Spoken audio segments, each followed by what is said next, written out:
বিশ্বের চারিদিকে যে অস্থির পরিস্থিতি চলছে তার থেকে মুক্তি পেতে এবং সর্বত্র বিশ্বের শান্তির লক্ষ্যে আজ দুপুর 1টা নাগাদ খোয়াই সুভাষ পার্ক কালীবাড়িতে ওম যজ্ঞের আয়োজন করা হয়।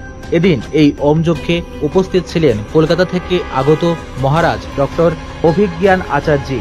এদিন এই ওম যজ্ঞকে কেন্দ্র করে ভক্তবৃন্দদের মধ্যে উৎসাহ উদ্দীপনা লক্ষ্য করা যায় খোয়াই সুভাষ পার্ক কালীবাড়িতে।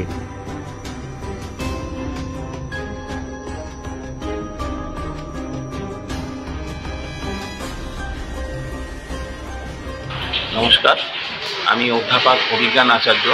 আমরা কলকাতা থেকে সবাই এসেছি এখানে এই কালী মন্দিরে হোম যজ্ঞের জন্য।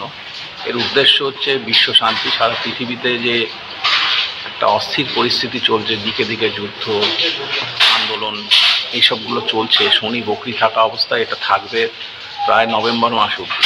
তো এই সময় যাতে শান্তি বজায় থাকে, এলাকাবাসী যাতে শান্তিতে থাকতে পারে, তার জন্য আমাদের এই যজ্ঞ, মানব কল্যাণের যজ্ঞ।